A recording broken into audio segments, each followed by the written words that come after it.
Well, as a builder and obviously spoken to a lot of builders about this, they're very, very scared to stand up to council because they're having a lot of issues with trying to get their code of compliances and getting things passed and other things like that.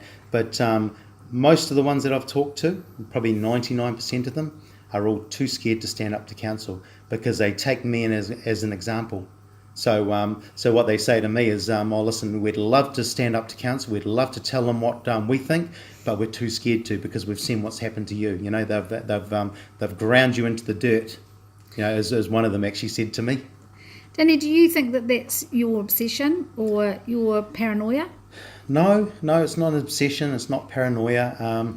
All I was trying to do was get first home buyers into homes, cut the price of building down so people could afford homes, and that's all I was trying to do. There's nothing about paranoia. So since setting up the page, you've come across quite a lot of people who have actually come forth behind the scenes through private message and etc., and through other friends and people that have joined in to support you like I have. Yeah. Do you think, are you seeing from those people that they actually do support you, they are actually sometimes having a little bit of bad experience? They absolutely support me.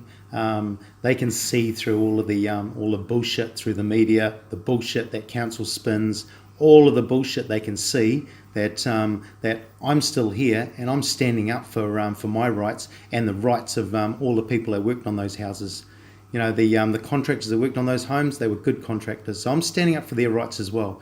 And I'm not going to be pushed around or bullied by the Tauranga City Council. That's one thing I stand for, is stop the bullying. I cannot stand bullying in the workplace or against other people. And you know that I get a lot of people contact me separate to you with their own problems with council, and I often talk to you about those things. And we know situations in other parts of the town where people are just their lives are being ruined in actual fact as a result of the council digging in. Where do you see the role of the councillors and where they've gone wrong here? I actually think that the staff of the council are not actually telling the upper management the truth about what's actually going on and what's happening.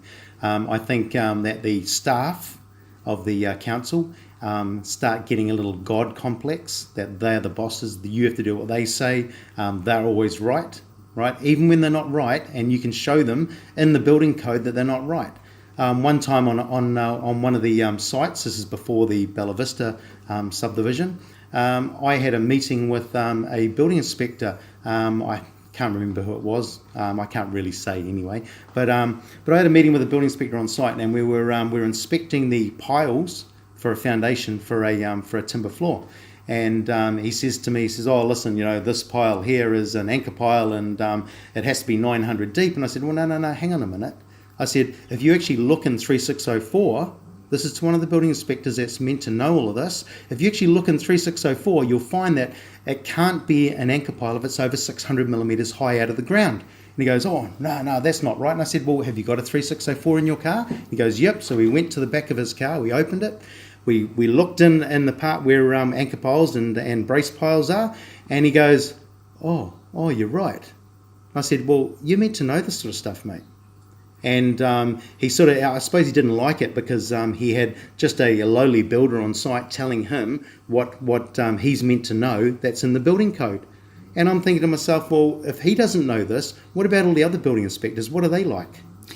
Yes, but I've always stood up for the building inspectors and said because, you know, we did major renovations and we had many buildings inspections over that time, and we only ever found them to be very hard-nosed and to make us do everything, dot our I's and cross our T's, which we respect. Yep. So I wouldn't say that it's all about the building inspectors in that sense, but having said that, the standing up against them is possibly something that got you a bad reputation with them, do you think? Yeah, absolutely. Do you think the thing is, Susie, everybody makes mistakes. It doesn't matter who you are. You're human. We're human. Yeah. We're actually made to make mistakes and learn from those mistakes. Yeah. You know? But with the Bella Vista subdivision, right, council obviously had a vendetta against me, didn't like me, and because I heard through a number of other people that they were saying that they wanted to get me out of the building industry.